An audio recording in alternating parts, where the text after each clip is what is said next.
Bienvenidos, bienvenidas a un nuevo programa de Tangente. Ya vieron que tanto el lunes como martes tuvimos especiales en directo.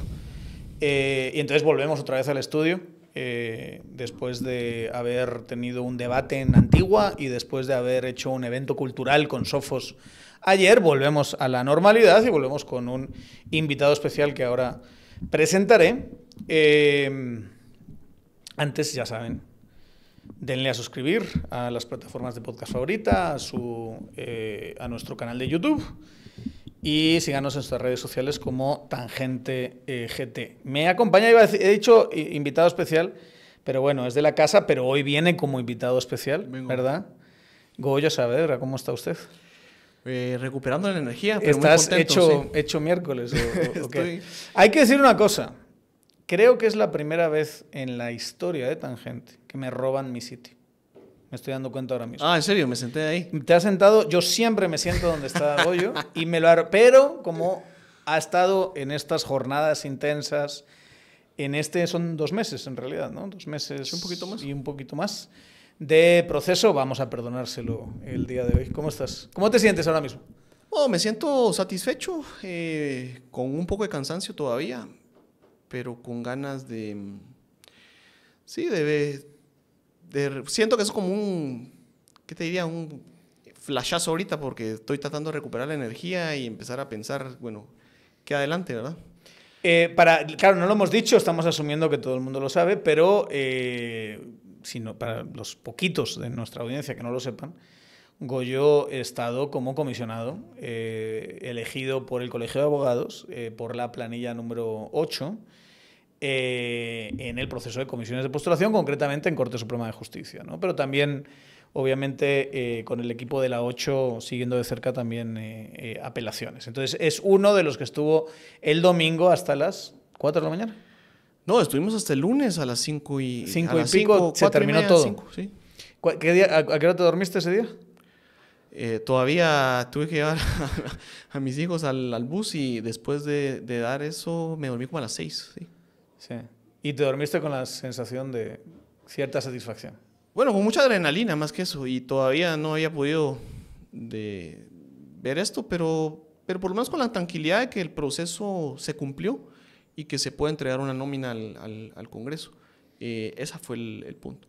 Y yo, antes de decirte, Daniel, digamos, me había cuidado un poco de no dar estos espacios o ni siquiera meterme a análisis, que ha sido lo que nos apasiona. Claro. En el medio de los procesos de comisiones, porque creo que no es prudente y porque también creo que no es parte de lo que las comisiones deberían reflejar. Sí, con mucha claridad de los Miranda Rights, ¿verdad? Todo lo que diga puede ser usado en mi contra. Decidí hacer esto porque creo que la población necesita pues tener un poco la impresión de qué percibir el proceso, claro, y también evitar la desinformación que por bloques creo que empieza a subir, ¿verdad? Mucha especulación y de alguna forma también búsquedas que no son relevantes. Por eso creo hablar del proceso hoy es relevante y más adelante puede hacerse un análisis, un perfilamiento de sus propios resultados, ¿verdad? Sí.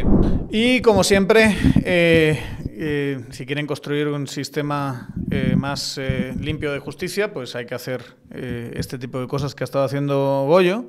Si se quiere construir pues un proyecto de madera, tenemos a San Miguel, que son expertos en madera y que tienen todo lo que necesita para que haga ustedes lo que quiera en temas de carpintería y remodelación. Pueden visitarles en la tienda ubicada en Zona 9, en la Sexta Avenida 1227, o pueden llamar o escribir a 2268 0808, 2268 0808. También funciona como teléfono de WhatsApp y ahí les informan nuestros amigos de San Miguel de todo lo que tenga que ver con madera. Confíen en ellos porque son expertos. No, y digamos, la idea, esto surgió a última hora de alguna manera. La idea también de tenerte aquí, como saben, existen, no lo tiene que decir Goyo, lo digo yo, Existen muchas amenazas explícitas, implícitas, circulando por distintos espacios de comunicación de cierto intento, por lo menos, insisto, amenaza de criminalización a comisionados, ¿no? Entonces hay que tener especial cuidado de qué se dice y cómo se dice. Y realmente la invitación a Goyo es para hablar del proceso en sí mismo, hablar también de seguramente potenciales reformas, dado que ya has visto la operación en sí misma. Siempre es bueno a los practitioners preguntarles cómo se reformaría esto para mejorar el proceso, para mejorar. Yo creo que hay que cambiar este sistema, que es una cosa espantosa. Y queremos pues, saber tu perspectiva, pero con mucho cuidado también de qué se habla y los detalles que se cuentan de determinadas conversaciones, que creo que eso tiene que quedar más para la historia, de alguna manera, ¿no? Sí. A ver cómo lo planteo. En términos generales, no se pudo cambiar de manera sustantiva el proceso, ¿verdad? No, para nada. Las O sea, reglas del juego son las reglas del juego. Pero dentro de las reglas del juego, incluso la forma en la que se ejecutan las reglas del juego tampoco cambió muchísimo. Bueno, yo percibiría que los principios y valores de un bloque que apostaba por dignidad se mantuvieron, se contuvieron. Yo veo que la principal atención, que tal vez no es la misma que tiene la audiencia y tal vez ahí es donde las expectativas pueden cruzarse, es que la impresión general de la academia y de los juristas que quieran un buen país es que la no elección de magistrados 2019 ha terminado de poner en juego mucha de la institucionalidad del país y sobre todo ha desgastado mucho la justicia. Ha torcido los incentivos y ha truncado carreras. Entonces, cuando ocurre esto, creo que el principal objetivo de las comisiones 2024 era tener una nómina integrada y una nómina que se diera a partir de un proceso democrático, que se diera a partir de un proceso legal, que se diera a partir de un proceso que sirva con la institucionalidad. Eso es mi percepción y esa es, digamos, de alguna forma pensar que se ha cumplido con ese trabajo. Creo que esa no es la expectativa ni de los grupos, digamos, en alguna polarización. Creo que no era esa expectativa. Algunos esperan que haya un borrón y cuenta nueva completa de eso. Yo no sé si eso ni siquiera serviría al sistema. Y otros esperarían que haya una permanencia absoluta de control de lo que han estado acostumbrados, o más bien que las caras conocidas que son funcionales sigan ahí, ¿verdad? Y eso en realidad es un proceso que está por la Constitución, que sigue su legalidad y que tenía que dilucidarse en la comisión de postulación. Transdoc tiene sistemas bastante más fáciles que las comisiones de postulación para tener el mejor talento en su organización, en su empresa. Son, de hecho, la Feria del Empleo Permanente. Si escriben al contáctenos@transdoc.com o visitan transdoc.com, pueden saber cómo contratar sus servicios y tendrán acceso ilimitado a hojas de vida, a vacantes, a reclutadores y podrán conseguir todo lo que necesitan en términos de el mejor recurso humano para su organización, ya sea empresa, ya sea ONG, fundación, lo que ustedes necesiten. Transdoc son expertos en encontrar a las mejores personas para el puesto, las más adecuadas. Contáctenos @transdoc o transdoc.com. Transdoc, ya saben, confíen en ellos. No, y eso de manejar expectativas sí es importante porque, o sea, seamos claros, es un sistema donde 12 magistrados de sala elige a 13 magistrados de la Corte Suprema de Justicia y 12 magistrados de la Corte Suprema de Justicia eligen a esos mismos de sala, ¿verdad? O sea, los mismos que estaban en una comisión se estaban presentando en la otra y eso está construido en las bases del sistema un potencial conflicto de interés. Ya con eso, a partir de ahí, tienes que construir. Pero solo eso, para mí, ya hace muy, muy difícil que haya una renovación completa del sistema, ¿verdad? Sí, yo creo que ese es el riesgo. Y ahora, cuando pones en la mesa que los actuales magistrados estaban desde noviembre, es decir, quien que asume un trabajo en en mes de noviembre no espera completar por lo menos un año de ese trabajo, o sea, mucho menos buscar permanecer. Entonces, no es disculparlo, es que hay que comprenderlo. Y eso, lo que pasa es que al comprenderlo, comprendemos el incentivo. Si está bien, si está mal, ese es otro punto, pero era una realidad y por eso me parece las posiciones desde un principio en la comisión se volvieron tan rígidas, se volvieron tan... También hay que decir que la sociedad civil tenía una expectativa del proceso como lo que se había vivido en 2009, 2014 o 2019, que no necesariamente fueron iguales, más bien mi opinión es de esos procesos, porque eso creo que sí lo puedo hacer, de esos procesos, es que se fue degradando las reglas, porque son reglas que necesitan de una mayoría para construirse. Entonces, de un proceso 2009 que mal o bien dentro de una crisis política había surgido una legislación para conducirlo, que fue la crisis de Rosenberg, la que llevó a la ley de comisiones de postulación y siguió el proceso 2009, pues te quedó una corte, digamos, de alguna forma con balance, ¿verdad? Mucha polarización en su momento, pero por balance. Recordás que esa es la corte que le costó de alguna forma elegir algunas de las presidencias porque están con equilibrios claros. Pasaban rondas y rondas en elegir presidencia. Eso llevó al punto 2014, en donde sí había bloques mayoritarios absolutos en la comisión, que llevaron a un cambio total de la gente de carrera en las salas y que también tuvo pues aquellos señalamientos de tratar de influir, de incidir, que tuvieron detenido la designación durante un mes y después pues se volvió a activar. Y lo que vimos en el desastre post-crisis política enorme sostenida 2015 a 2019, lo que ocurrió con el proceso 2000 de comisiones pasadas, en donde no se eligió una nómina. Y al no tener una elección, entonces todos los que siguen ocupando el espacio en realidad no se deben a un periodo constitucional, se deben a unas circunstancias que los sostienen ahí. Y este recambio que ocurrió el año pasado les ha agarrado por sorpresa, ¿verdad? Porque nadie se esperaba que de la noche a la mañana la Corte de Constitucionalidad decidiera, es momento de elegir cortes, ¿verdad? Es momento de que este periodo también se cierre ese círculo y haya una designación. Eso ha puesto en carreras y aprietos, pues también tiene una consecuencia en el proceso que estamos viendo. Y yo creo que ese tipo de expectativas y ese tipo de temas nos hacen un panorama mucho más complejo de lo que a veces se mira. Pero hay que entender que dentro de la dinámica de la comisión y la polarización que ocurrió en un inicio, eso ocurría. Para todos los que tenemos perro y nos preocupamos por él, sobre todo los que ya están viejitos o son razas que tienen problemas con el corazón, les queremos recomendar Pigmo, Bendam y Pragma de Brouwer. Vienen en la caja roja y caja blanca y son de precio muy competitivo en comparación con la competencia. Ya saben, si se preocupan por el corazón de su amigo canino, y todos los que tenemos una mascota nos preocupamos mucho por ellos, confíen en estos dos medicamentos que son de altísima calidad, Pigmo Bendam y Pragma de Brouwer. Empecemos por el principio.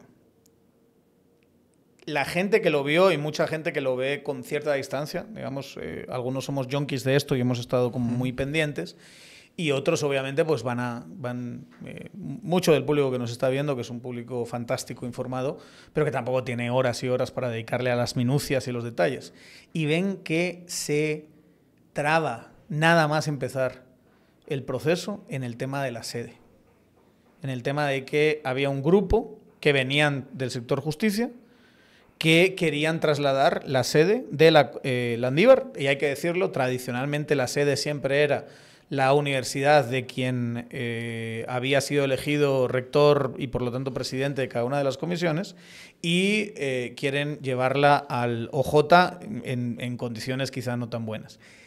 ¿Por qué? O sea, alguien lo ve desde fuera y dice, bueno, pues si es la sede, ¿qué más da? Tampoco es algo tan importante. ¿Por qué nos pasamos? ¿Cuánto fueron? ¿4 semanas? ¿5 semanas? Casi 4. Casi 4 semanas discutiendo si nos íbamos de la sede o no, sin avanzar casi absolutamente nada. Sí. ¿Qué fue? Bueno, ahí es un poco el tema del balance institucional. Y por eso me refería a las expectativas de sociedad civil. De alguna forma, mucha de la expectativa a partir de lo que se pudiera trasladar en los procesos pasados sobre un proceso bien llevado y de agotar ciertas etapas, lo que se buscaba o se pretendía es que se mantuviera un balance republicano de ese proceso. Y la realidad es que no había una perfecta alineación de criterios entre las distintas instituciones. Entonces, de alguna forma, la Corte se convirtió, para mal o para bien, en un actor. En este caso eso no era una oportunidad, no era algo dentro del panorama, y lo que ocurrió dentro de los grupos es, no estamos, o sea, tal vez no hubo una dinámica de tratar de llegar a acuerdos o consensos, o no hubo un punto de eso, sino que lo que se buscaba era una opinión de bloque. Y algunas de las primeras decisiones se convirtieron ahí, buena parte se lograron solventar. El punto de la sede yo creo que era o se convirtió innecesariamente en una forma de tomarle temperatura y pulso a si se iban a conseguir los 25 votos que algunas de las personas necesitaban tener la certeza de contar con ellos, ¿verdad? Era como que había dos bloques en principio, ¿no? Y luego un tercer bloque disperso en medio, ¿no?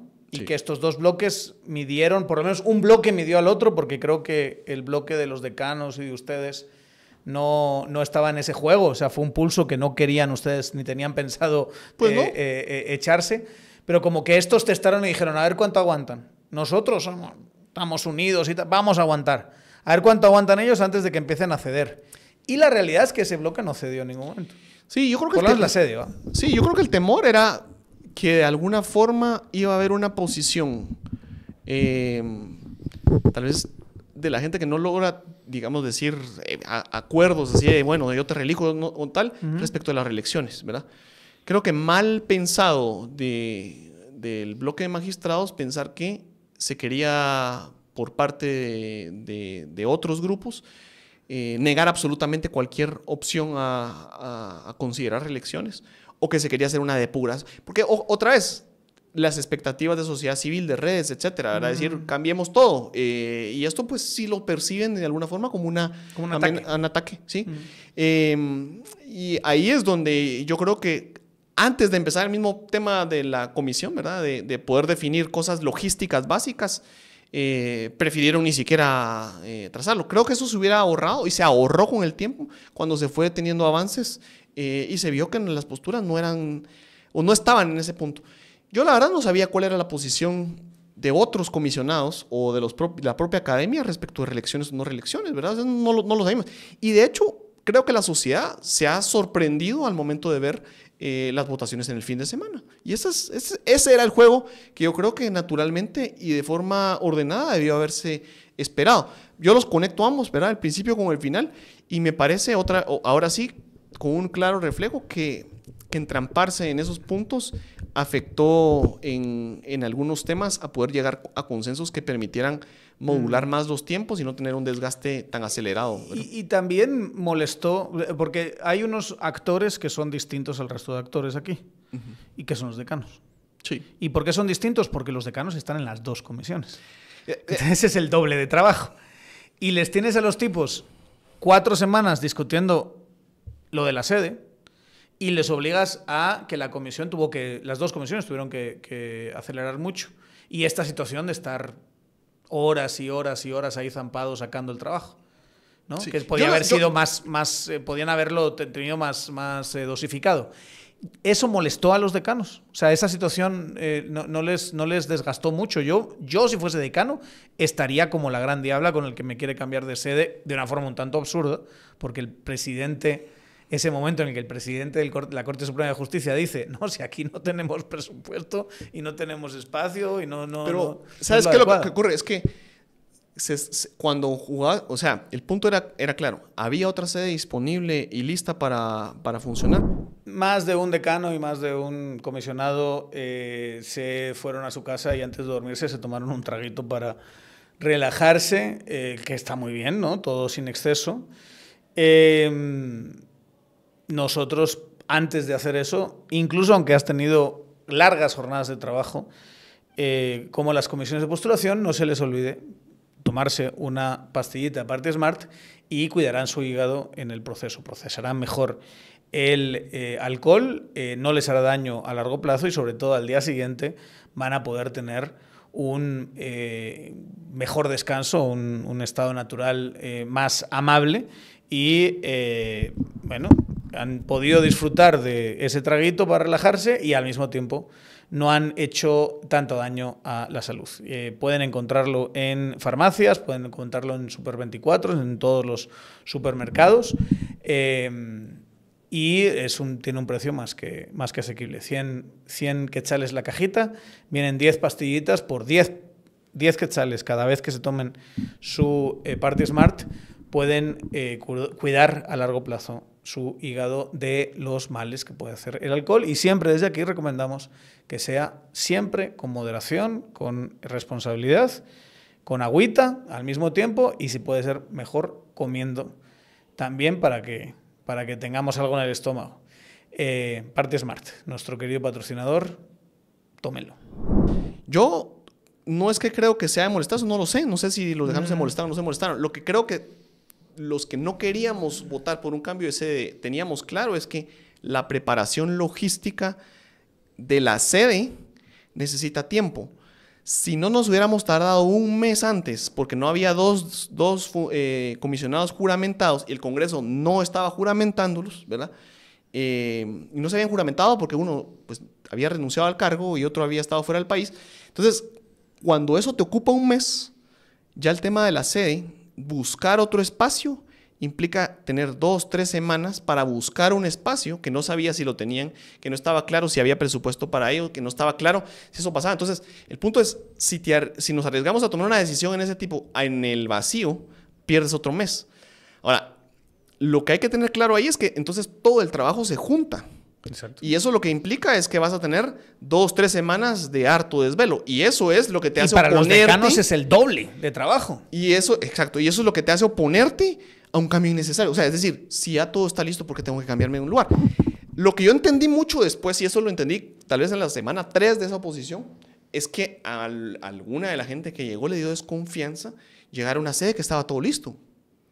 Y yo digo, bueno, ¿por qué te da desconfianza que alguien se haya preparado si tenía 2 meses para prepararse? Es decir, pero pasó, hay que reconocerlo. O sea, yo auténticamente... ¿Por qué desconfianza? No entiendo. ¿Qué es lo que les da desconfianza de estar preparado? Bueno, de que pudiesen hacerles encerrona dentro de la comisión, de que pudiera haber... Alguien decía... Se invitó a la población a estar ahí, ¿no? Sí, de que alguien pudiera tener micrófonos para grabar, ese tipo de cosas. Creo que eran algunos de los temas que sondaban en el ambiente. Digamos que, otra vez...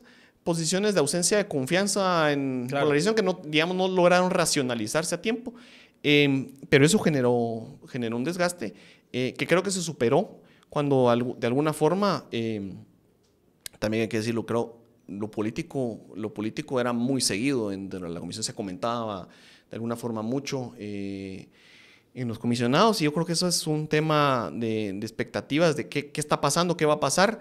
Y cuando vemos que las posiciones también eran de un enfrentamiento entre el propio pleno de la Corte Suprema. Entonces, todos esos factores nos llevaron a ese retraso y es un retraso que no hay que perder de vista cuando se tiene un cronograma final en etapas legales que hay que agotar, ¿verdad?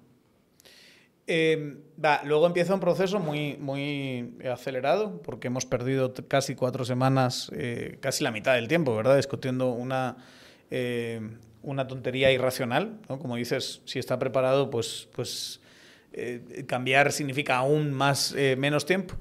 Hay una parte que yo creo que a gente que ha seguido estos procesos le parece extraño. Si estamos en el gobierno de semilla, que es gobierno de cambio, si hay otro ambiente en los comisionados y obviamente la ilusión que la planilla 8 suscitó, etcétera, etcétera, ¿por qué, por ejemplo, se conocieron las tachas igual que cualquier otro proceso?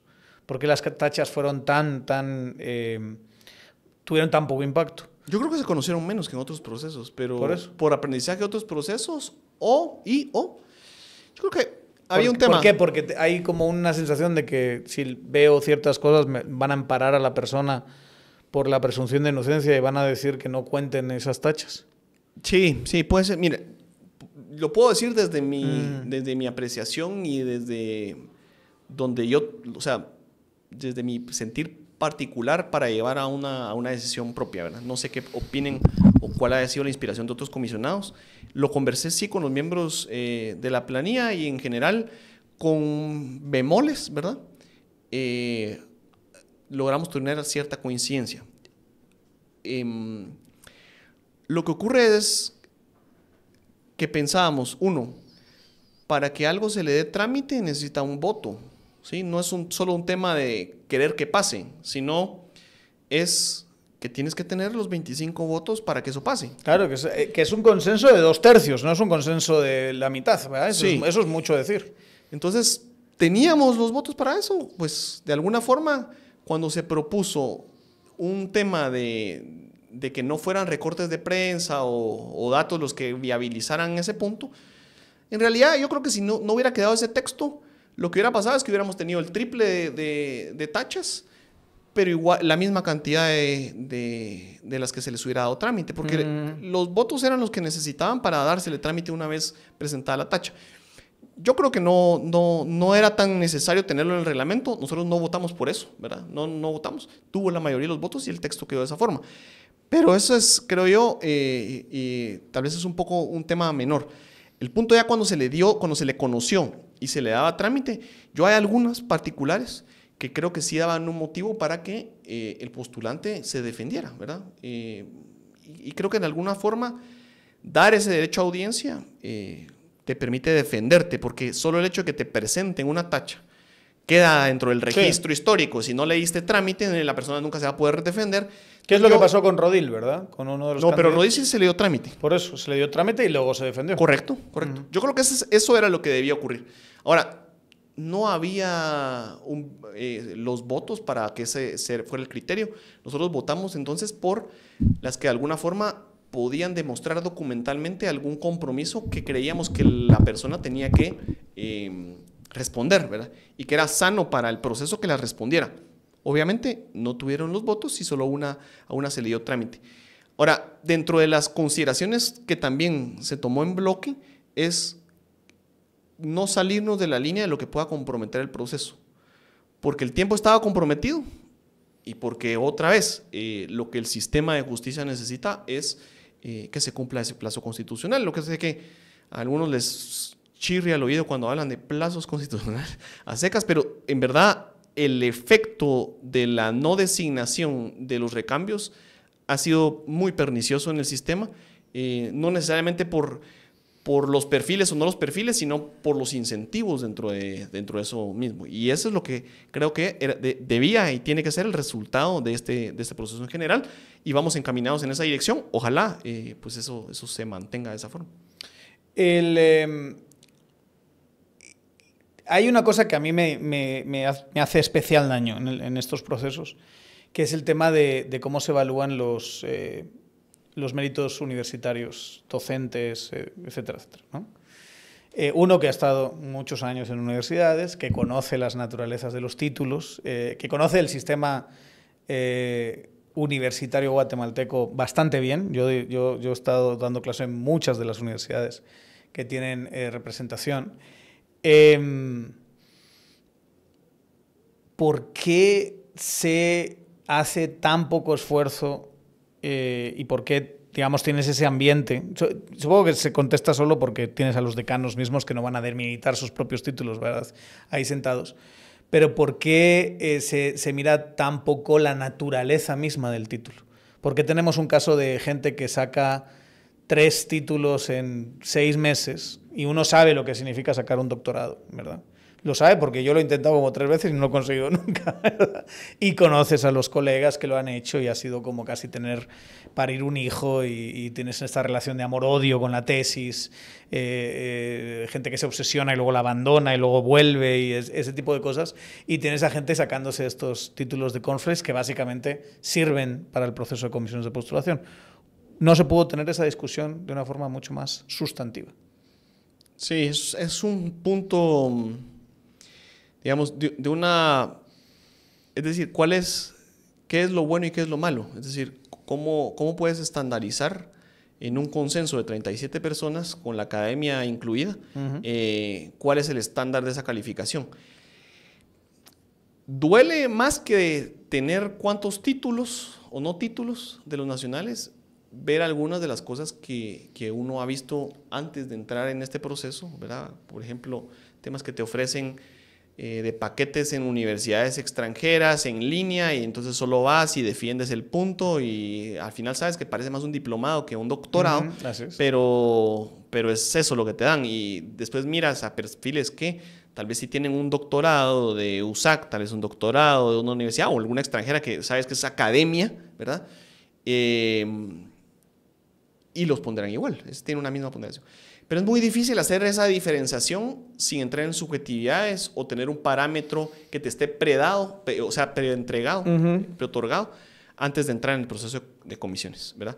Y eso creo que es uno de los temas, porque entonces el incentivo está en la tabla de gradación misma, ¿verdad? Claro. Esa es la complicación que yo percibo. No quiere decir que no haya habido discusiones a nivel de ternas alrededor de esto, ¿verdad? Es decir, este título vale lo mismo si solo dice estudios completos de tal tema, etcétera. Esas discusiones tal vez sí se lograron puntualizar un poco más. Podría responder que esa fue mi apreciación de lo que vi. Sí hay otro tema y es no dar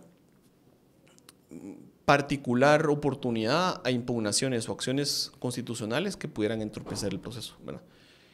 Que volvemos a lo mismo, al final es los comisionados tomando decisiones siempre pendientes de si ahí fuera me van a revertir la decisión y cuidarme cuando mucho el tiempo de que es muy no lo corto, sean. eso Sí. creo que tiene especial. Es que imagínate una cosa, cuando se hizo la convocatoria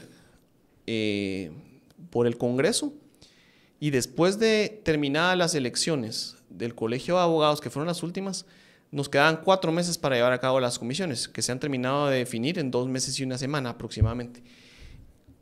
Hay una gran diferencia en perder esas 6, 7 semanas, ¿verdad? Y la cantidad de expedientes también te pone una enorme presión, porque implica que una terna, por lo menos en la Corte Suprema, no puede tomarse más de media hora, 1 hora ver un expediente, si no, terminas. Pero ese tiempo se divide en la tercera parte para un expediente en Corte de Sala de Apelaciones.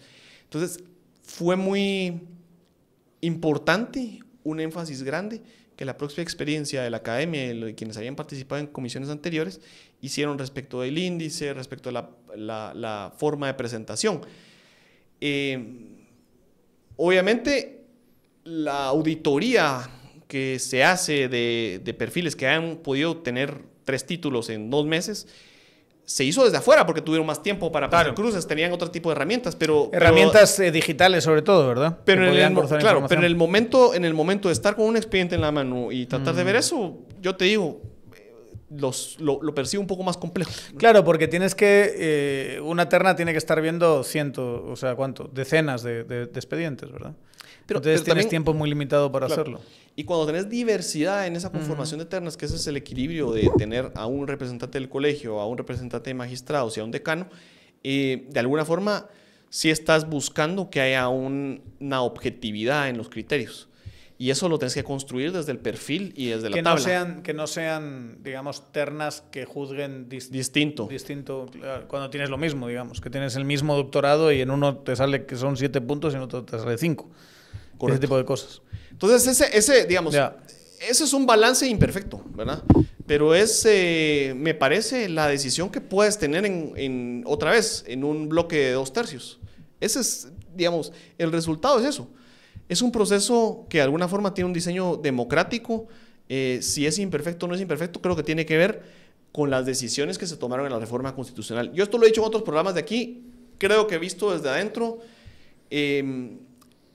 podría hacerse algunas mejoras legislativas a nivel de la ley de comisiones de postulación u otros temas, pero nunca vas a resolver el que es una locura renovar a todas las altas cortes en un mismo momento, en un lapso de 2 meses. Sí, eso es una locura muy grande. Y lo otro, tener a los 12 decanos participando en ambas es muy complejo, al mismo tiempo cuando tenés que construir una comisión de 37 miembros. Y ahí es donde uno puede leer que, y eso hay que aclararlo, el modelo sí fue creado o fue tiene una herencia constitucional muy larga en Guatemala, ¿verdad?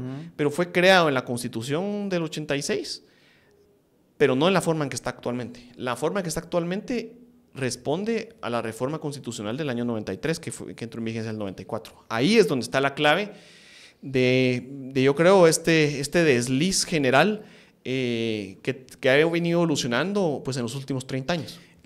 ¿Notabas a los decanos especialmente cansados? Me imagino que todos estaban cansados, pero ¿notabas que los decanos sí estaban, digamos, que habían hecho dos subidas al Tourmalet y no solo una? Bueno, yo sí lo percibí. Voy a poner un ejemplo. Nosotros estábamos el fin de semana, nosotros estábamos convocados para empezar el trabajo de la sesión anterior el día domingo por la mañana. Por la mañana, ¿verdad? Sabíamos que todavía no había terminado el trabajo de la comisión anterior, y aún así cuando yo me desperté, porque me desperté un poco a esa hora,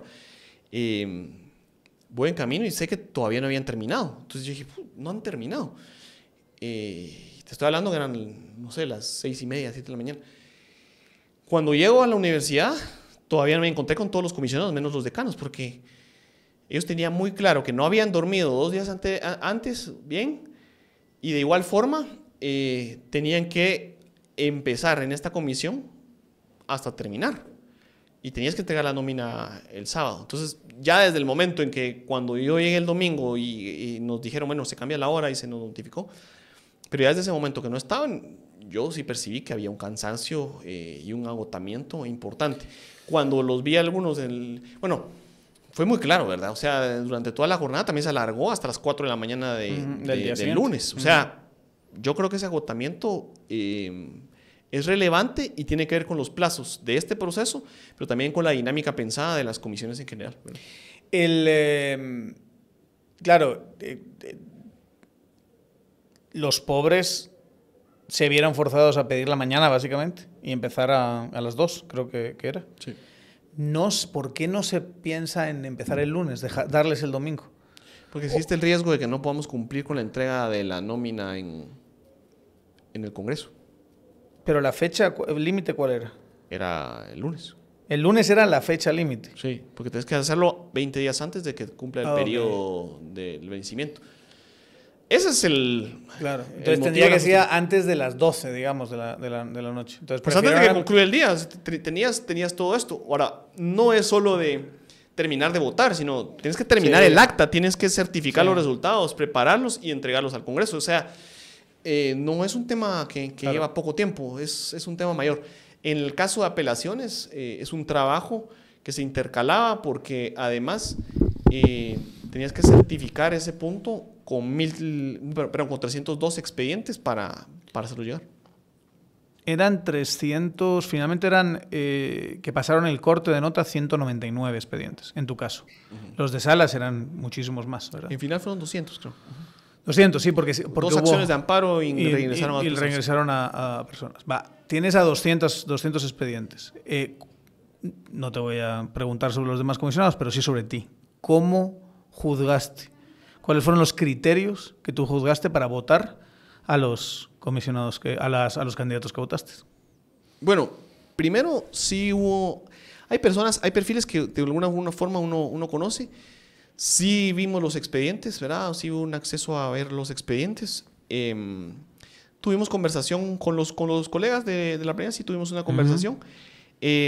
También pedimos a los grupos que nos postularan, que nos apoyaran con algún tipo de insumos de gente que conocía, de referencias, ¿verdad? Es decir, conoces, no conoces, y con esas referencias puede uno guiarse a decir, bueno, estos candidatos convienen, estos candidatos pues no los conozco, ¿verdad?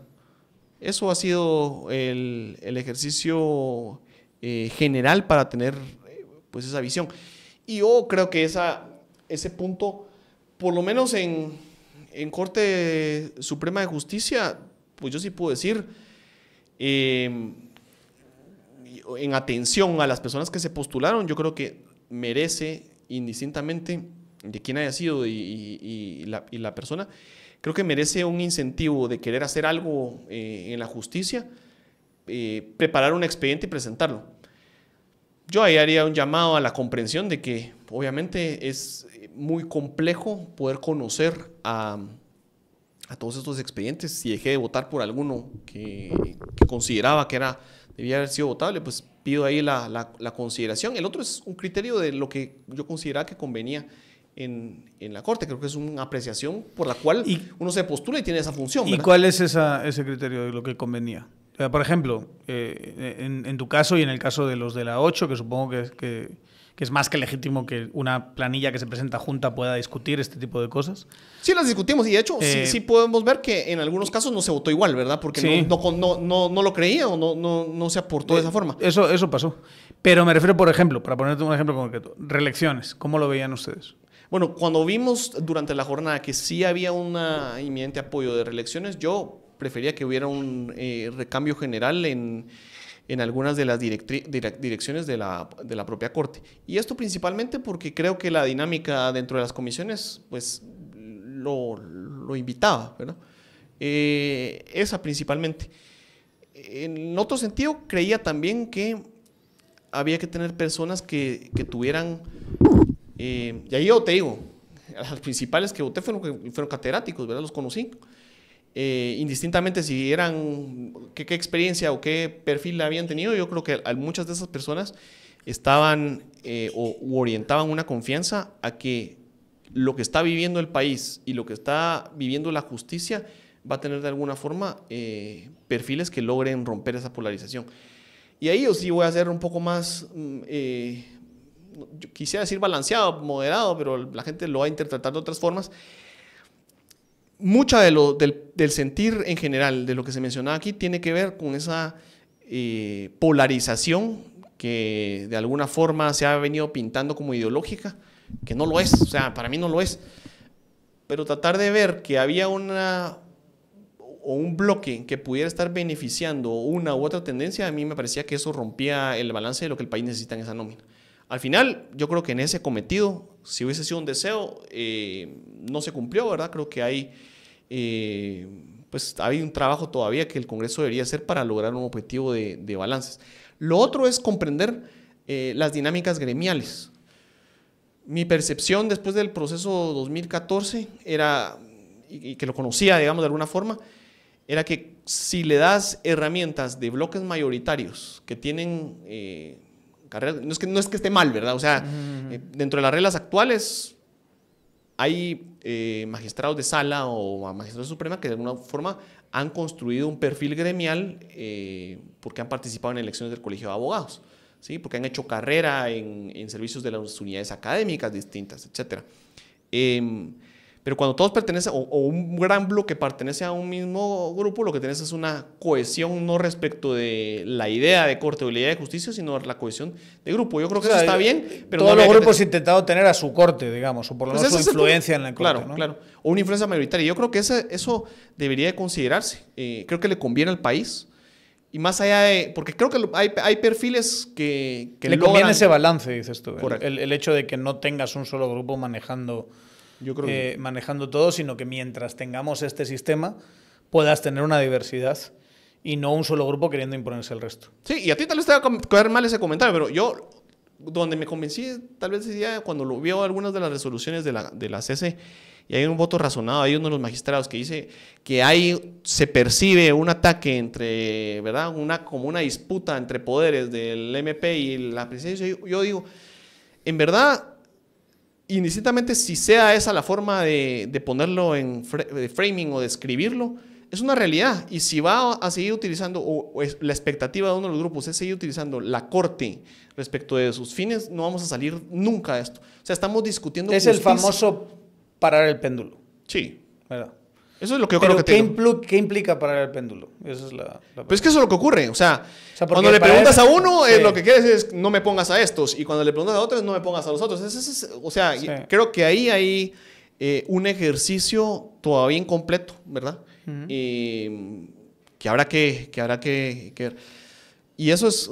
O sea, hay que ir construyéndolo con el tiempo, es lo que estás diciendo. Que no lo sé. No está todo escrito en piedra qué significa parar el péndulo. Sí, y puedo decirte que hay insatisfacción con la nómina. O sea, hay insatisfacción. La sociedad civil, los grupos, ¿verdad? En redes. Y te diría que incluso mucha de la gente que nos apoyó, o sea, tal vez esperaban que no sé qué iba a ocurrir en esa nómina, pero hay insatisfacción y yo pienso que esa insatisfacción hoy debería de convertirse en algún tipo de propuesta porque no hay otra forma de balance que no sea la elección que tenga que tener el Congreso. Y si lo hubiera, me parece que vamos a estar atrapados como país. Es decir, imagínate que seguimos discutiendo el tema de la justicia y de institucionalidad básica cuando los peligros de futuro son otros, ¿verdad? O sea, la gente está literalmente siendo expulsada del país porque no hay oportunidades y lo que estamos discutiendo es que no tenemos un buen sistema de elegir magistrados, etcétera, de renovación de cortes. Es un reto. De decirte que me siento... Yo creo que lo que cumplimos fue poder ver que en el proceso se llegara a una nómina, ¿verdad?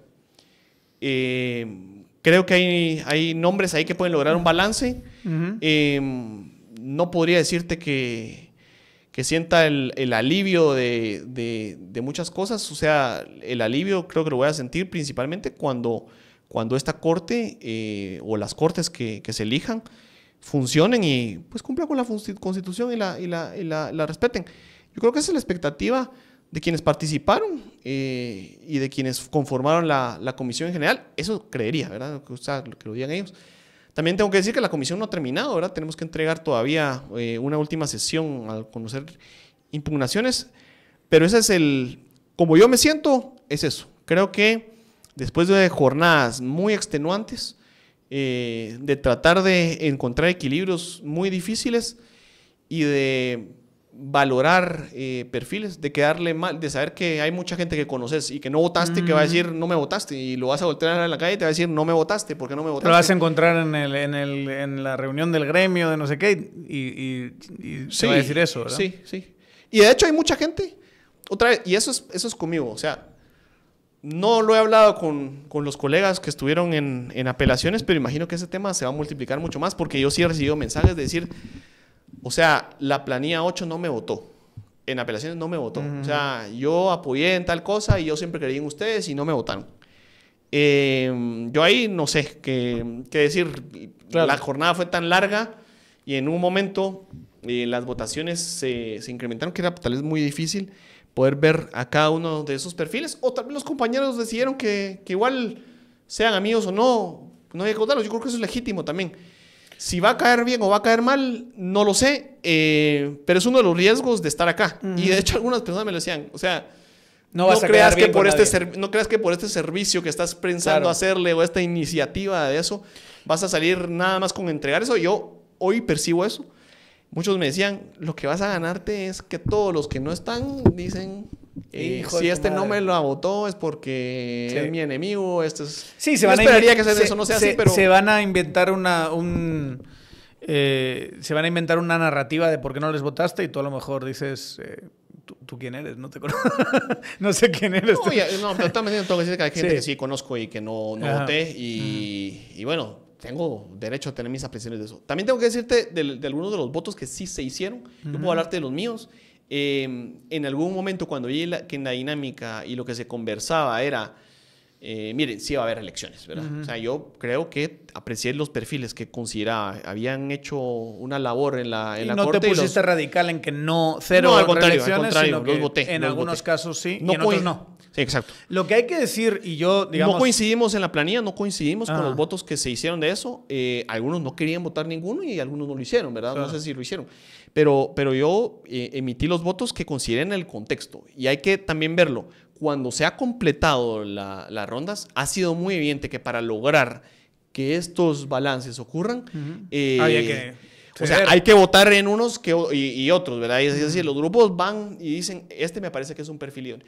¿Cómo se definió eso? Bueno, cuando se han completado las primeras, antes de los dos, creo que las primeras dos pausas, tal vez recuerdo mal ya, en tanto tiempo, muchos candidatos tuvieron 20, 22 votos. Entonces hay gente que dice, bueno, ¿para qué vamos a seguir bajando en notas? Si aquí tenemos candidatos que ya están votados, es más fácil lograr consenso respecto a los que tuvieron votos. Y ahí hay algunos que a mí me parece que no le harían un buen servicio al país o que ya se lo hicieron y que deberían cambiar. Y es donde uno pues tiene que apreciar que hay pues ciertos perfiles que van a lograr un consenso y ciertos que no. Y ese es el riesgo que se asume al tomar esas decisiones, pero es un, digamos, hay que matizarlos, es decir, que de eso te vengan ideas de, mira, es que votaste igual que no sé quién, que votaste a la hermana de no sé quién, que este es el abogado. O sea, perdón, pero, o sea, si hay personas o perfiles litigantes, yo no le llevo la cuenta de... Sí. Hay cosas que uno conoce, escucha y... Para resumir, tienes un problema de información, no puedes tener información de cada una de las personas, no solo de su trayectoria. Por lo menos información absoluta, ¿no? Sino de ciertas cuestiones de prestigio que también tienen que tener, ser tomadas en cuenta en el proceso, pero tú no puedes tener control de todo. Ni tienes capacidades mentales absolutas en ese sentido, pero también tienes que pensar en términos de cómo destrabar determinadas votaciones. O sea, es decir, tienes que pensar que si hemos logrado estos perfiles, léase los primeros que eran 16 o algo así, creo que se hacen en la primera ronda. Después había que, para encontrar consensos, había que de alguna manera ceder uno tú, uno yo, para poder tener esos últimos 10, ¿no? Que fueron, creo, los que costaron más. Y eso costó también. Y eso, de hecho, no funcionó como se hubiese pensado. Es decir, si alguien te viniera a decir desde afuera, mira, esto pasó así, así te lo explico, está diciéndote una gran mentira. Porque ni siquiera tú eres consciente de todas las jugadas que se estaban haciendo al mismo tiempo. Porque las cosas que ocurrieron entre un estira y encoge de varios grupos funcionando en 37 votos, buscando reunirse, fue de alguna forma, no te voy a decir que fue caótico, pero de alguna forma no era tan percibible. Claro. Y es ahí donde yo creo que, pues no sé, de satisfacción de todos los nombres, no sé quién pueda estarlo. Tal vez eso es lo positivo de un proceso democrático, ¿verdad? Creo que hay personas que quieren todo o nada, ¿verdad? Pero cuando eso está en condiciones de ausencia de poder, lo que ocurre usualmente es que es nada. Puedes cuando tienes los votos, ¿verdad? Porque los votos... Nadie tenía los votos. Por eso mismo. Y los distintos gremios se pusieron de acuerdo. Claramente en esta ocasión no tenías, ni de lejos tenías los votos. Yo diría que había como 2 vetos y luego en medio hubo todo tipo de jugadas para tener la lista final. Pero si se hubiesen quedado en los 2 vetos, esa dinámica del principio de la sede, hoy no tendríamos nómina, como dices tú. Sí. ¿Verdad? Y te voy a decir que otro punto, o sea, tal vez la expectativa mucho dentro del grupo es que sí había un contexto de mucha actividad y de algún tipo de funciones, pero lo cierto es que no podías catalogar de forma uniforme todos los votos. Es decir, sí habían bloques que tenían un voto uniforme y de hecho cuando percibían que no estaban los votos también lo votaban porque eran sus compañeros, aunque no estuviera, digamos, dentro de sus prioridades. Eso no funciona tan bien cuando no tenés candidatos, ¿verdad? Cuando decís, estos son los que quieren. Eso y eso ocurre, por eso es que son ahí sí tal vez un poco más caóticos y falta de coordinados algunos de otros votos, es decir, ¿por qué este grupo votó de esta forma así? O ¿por qué venir y perfilar y decir, este votó por tal persona? Y ahí te voy a poner un ingrediente todavía adicional. O sea, Guatemala no es un espacio, un círculo tan cerrado, hay muchas personas que comparten círculos, vínculos, se conocen, referencias. Estás hablando además de abogados, sí, ¿verdad? Estos se conocen más. O sea, nosotros nos conocemos más. Sí, porque hay un gremio que tiene una actividad profesional y personal constante. ¿Qué es eso? Exacto. Sí. Y además estás hablando de personas que tienen relaciones académicas o de docencia con algunas casas de estudio. O que son miembros de las unidades académicas de los consejos editoriales, claro, han sido... que salieron egresados o que dan clase. Fueron o que parte del primer doctorado. Sí. Hay una serie de factores que, digamos, aumentan esa explicación. Pero te diría que quienes llevan más tiempo eso tienen más criterio, ¿verdad? Y en algún momento ese criterio puede ser, pues doy mi voto porque considero que tiene que estar en esta nómina, o doy mi voto porque considero que no, ¿verdad? Y eso creo yo es parte de la libertad, es parte del ejercicio y va a ser muy difícil de pulir. Yo veo que te has recibido muchos mensajes de colegas diciendo no votaste por mí y tal, y que a lo mejor tienes una sensación o estás en un estado Yo emocional. no. Ese recibió comentarios de no votaron por mí. Eso sí lo recibió. Sí. Entonces a lo mejor tienes esa sensación de insatisfacción, entonces deja que yo te haga. Entonces soy yo haciendo... Como estoy en un sitio que no es el mío, no sé dónde está la cámara. Yo soy el que está haciendo este comentario, no Goyo. Pero mi percepción es que sí se hizo un gran trabajo en las dos comisiones de limpiar a los perfiles, para mí, mafiosos más radicales. Creo que esa es una de las cosas que nos deja, sin decir que las listas son plenamente satisfactorias, porque es lo que tú has estado explicando en esta entrevista, es decir, hay distintas facciones de poder con distintos intereses y ha habido que hacer algún tipo de consenso, acuerdo a través de votos y de llegar a esos famosos 2 tercios, que siempre en todo es muy difícil poner a 2 tercios de personas en una familia. En un grupo de amigos es difícil ponerlos de acuerdo, pero te digo, en Salas, todos los jueces, para mí mafiosos, persecutorios digamos que han establecido persecución terrible, no todos quizá, pero una buena cantidad, y los más visibles no estaban. No estaba Moto, no estaba Cruz, Curruchichi sacó 0 votos, ¿verdad? 0 votos. Tú no votaste en eso, pero los 37 no votó ni uno a favor de Curruchichi. En el caso de Corte Suprema, Duarte, que está en la lista Engel, que para mí es uno de los perfiles más peligrosos y radicales de la cleptocracia, fuera, cuando había muchísima presión y muchísimo apoyo de otros. Yo creo que ese es un comentario, lo puedes responder o no, pero yo creo que ese ha sido el gran logro de esta comisión. Y luego, haber metido un número no sustantivo, no mayoritario, porque es imposible, porque no hay candidatos para eso, porque el sistema de justicia no está para eso, no está diseñado para eso, pero un número bastante más grande que en otras ocasiones de buenos perfiles. Sí, bueno, yo desconocido. Yo en general sí creo que hubo mucho tema de nadie quería poner posiciones. O sea, la gente que se miraba muy afín a una corriente de gobierno no ingresó. Y ese es... O muy afín a un tema de lucha anticorrupción, creo que se quedó fuera. Y por otro lado, quienes tenían un perfil que implicaba un costo de exposición por considerar idoneidad, también de alguna forma no fueron votados. Pero es decir, yo creo que el resultado está en entregar una nómina. No podría decirte, y sobre todo, no sé desde qué espacio se está recibiendo, si eso o no es una nómina satisfactoria. Creo que algunos de los actores de poder que venían de poder van a estar muy contentos con esta nómina, sinceramente. Y creo que de alguna forma la sociedad en general ha respondido con mucha incredulidad, porque tal vez no está tan satisfecha con la propia nómina. Lo que yo pienso es que hay que dejar de jugar política con las cortes y ojalá esta oportunidad... Pero es imposible cuando el sistema está montado así. El sistema está para jugar política, ¿no? Tal vez es una oportunidad para empezar a caminar hacia un consenso de que eso tiene que quitarse, ¿verdad? O sea, no sé. Ese es otro punto. ¿Tú eliminarías este sistema? Yo lo adaptaría. Por lo menos, si no hay otra mejor, pero si pudieses, ¿lo eliminarías o no? Si pudiera, lo eliminaría. O sea, un actor que ha estado ahí metido dice, esto no sirve. En general... si no podemos eliminarlo, ¿cómo lo modificaríamos? ¿Cómo harías para modificarlo? Yo creo que estaba mejor el año 86, es decir, una comisión claramente definida, porque ¿qué va a pasar si se aprueban 2 facultades de derecho más? Ya no puedes integrar la comisión. No puedes.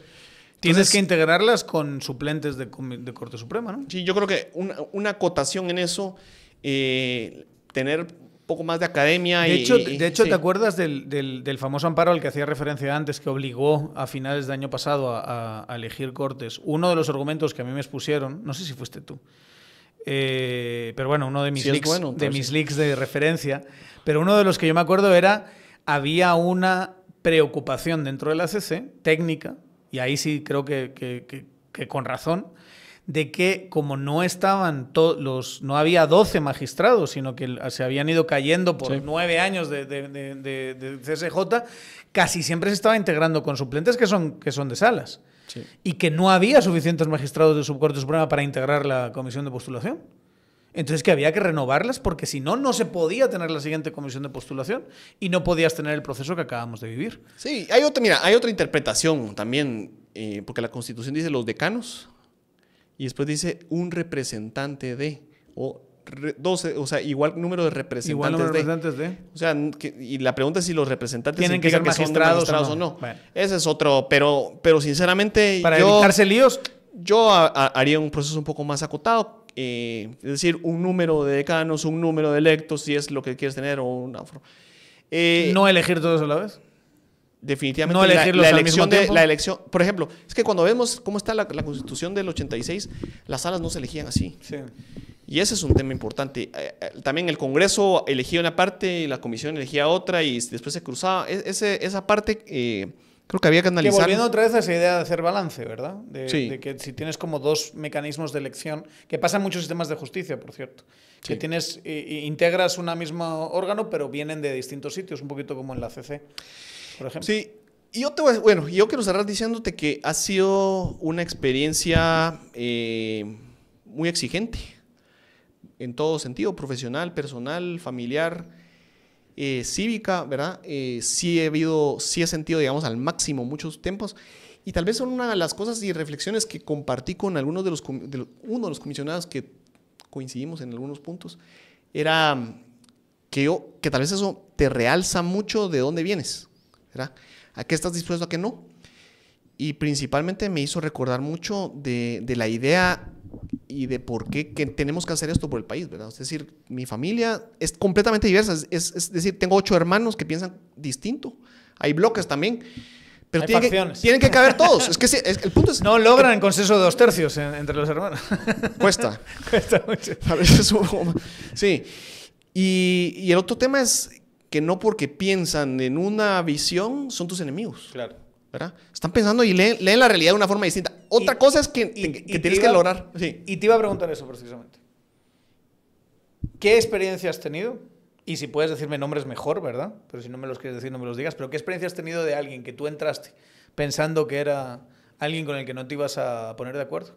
Yo nunca entro pensando en eso. Y fuiste capaz de tener... O pensaste que iba a ser más difícil y tuviste una buena experiencia de relación. No, yo creo que en realidad, aún a la gente que conocía, y si tenía una posición, una idea, era muy difícil poner acuerdos, ¿verdad? Lo que era más fácil era dialogar. Lo que te puedo decir es que aún algunas de las personas en donde parece que hay más roce respecto de las posiciones, el trato ha sido muy cordial dentro de la comisión. Y espero haber ganado algunas amistades que son interesantes. Yo me considero haber llegado a muchas personas con aprecio, aunque en las posiciones, en las votaciones, estamos completamente opuestos. Y eso, pues, tiene que ver con un poco con eso. Como en el campamento hiciste amigos en el camino. ¿Cómo? Como en el campamento, digamos, como en el campamento de verano hiciste amigos en el camino. Sí, espero que sí. Espero que sí ha sido auténtico. Hay mucho de eso. Pero también me recordó a mi formación. Yo estudié en el colegio de la preparatoria y de los pilares de valores que eran, ¿verdad? Porque son su insignia de logo, ¿verdad? Es honor, justicia y lealtad, y eso ha funcionado, ¿verdad? O sea, me ha reafirmado esa visión de dónde vengo, porque principalmente no das tu palabra suelta, ¿verdad? Es decir, no decís una cosa que no querés decir. Uh-huh. Y cuando lo decís hay que hacerlo. También estás buscando un ideal justo, pero no puedes ser desleal a tus principios ni desleal a lo que estás conversando. No decís, mira, ¿qué le está diciendo? No, eso no se hace, ¿verdad? Si puedes tener una conversación franca, es una conversación franca. Si puedes tener un consenso, cumplís ese consenso. Si das una perspectiva, tienes que mantenerla, a menos que tengas que cambiarla, pero la palabra hay que cumplirla y hay que hacerlo con un objetivo de construir institucionalidad. Ese creo ha sido el esfuerzo. Me parece que en gran medida no vamos a estar satisfechos con el resultado, pero ojalá eso nos rete a poder alcanzar otros acuerdos. Creo que la comisión no podía alcanzar un acuerdo mayor a esto. No podía haber esa depuración de la que tú estás hablando, de venir y descalificar. Sí. Eso no funciona así. No dentro del propio... Es que todos los abogados están pensando, o la mayoría están pensando, si yo funciono con esas descalificaciones, van a funcionar contra mí con esas descalificaciones. Y eso es algo que no está ahí. Haber defendido a alguien me desacredita, entonces... Ese es otro punto, claro. Es que este es abogado de tal... Bueno, entonces los que quieren ser abogados no pueden tener clientes porque te estás exponiendo a otro tipo de temas. Entonces, ¿qué es y qué no es? Y ahí me van a, ¿verdad? Seguramente cuestionar respecto de esos puntos, lo comprendo, pero no es que nosotros, o sea, para mí el tema es sí tiene que haber una cierta comprensión de que los parámetros de exclusión no van a funcionar así. Es probable que generen un incentivo a decir, tal vez hay mejores perfiles, ¿verdad? Y para eso tiene que haber mejores perfiles. Pero si lo que tenés son 200, es de esos 200 en donde vas a obtener una nómina y es de una nómina que va a ser votada por lo menos 25 de los 37. A mí me gustaría sacar pecho por el aporte español en la comisión, porque creo que el presidente lo hizo bastante bien. Okay. Que es como la cuota española, digamos. O sea, el reconocimiento a lo que ha venido haciendo el rector, creo que ha tratado de pintar un equilibrio y una posición que es consistente. Y eso está bien. Yo como landivariano, sí, de ver esa disposición del personal de adaptarse a estos temas logísticos, pues ha caído bastante bien. Y pues habla bien de ese trabajo, ¿verdad? Lamento que creo que también algunos otros compañeros me decían, lástima que dentro de un ambiente polarizado se esté hablando de la universidad como en ponerla en cuestionamiento, sí, ¿verdad? Y eso también le duele a muchos, ¿verdad? Pero en general creo que son instalaciones bonitas, creo que la facilidad de la atención ha estado muy a la altura y creo que lo han hecho con los riesgos que eso implica por un servicio al país. Muchas gracias, mi estimado, por haber venido y habernos dado tu perspectiva, pues limitada por las circunstancias, ¿verdad? Sí. Pero informada y esclarecedora en cualquier caso. Muchísimas gracias por haber estado aquí. Ya sabes que pues Goyo es parte de la familia de Tangente, es parte de la casa. Tanto es así que se quedó con mi sitio, el bandido. Y ustedes ya saben, síganos en nuestras redes sociales, Tangente GT, en las plataformas de podcast y en nuestro canal de YouTube y en cualquier canal que consideren útil y que les sea favorito. Tangente GT y nos vemos en la siguiente.